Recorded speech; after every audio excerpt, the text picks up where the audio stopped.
I have a block on my quilt that I want to take a small block design and create a tile with it. So I'm going to create the area, but first I want to bring in my design. And I want a block design, and it's going to be kind of a square design, something very simple that I want to use, something that's kind of has points to it. So I'm going to use this 4 square. Now I want to create my area. So go to area and do a 4 corner area, multi-point. Press the 4 points of that. I'm going right to the edge. Let's refresh that so you can see how that looks.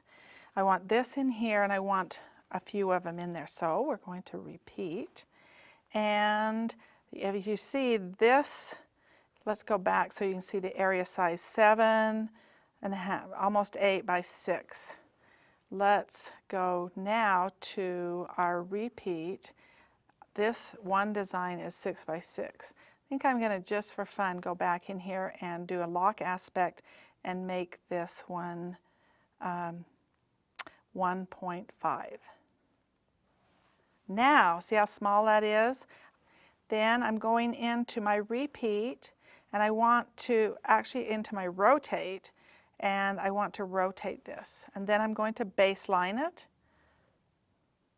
Then I want to go to repeat and make it fit. Well, I want more than that in there. I could actually even add more than that, and I want more rows. That looks nice. Now I want it to fit that area. And let's fit that area. Maybe I want one last so they look a little square. There you go. You've created a tile for your block, and there is a jump between each one of those, and that's the, you know, that's a choice you have to make. Do you want that jump? If you don't, then you need to do a continuous line, but it created this tile which started at the center and ends at the center. And you can stitch that out, and it gives a nice, look at that nice secondary design in there. Add a little extra batting there, and you have some trapunto. Now, if I don't want this turned, we're going to do some undos here. Continue to undo this until I go back to my rotation, one more. And now I'm going to make this fit and do a stretch and a stretch. Okay, what did I not do? I didn't baseline before that. So important thing to do sometimes before those actions.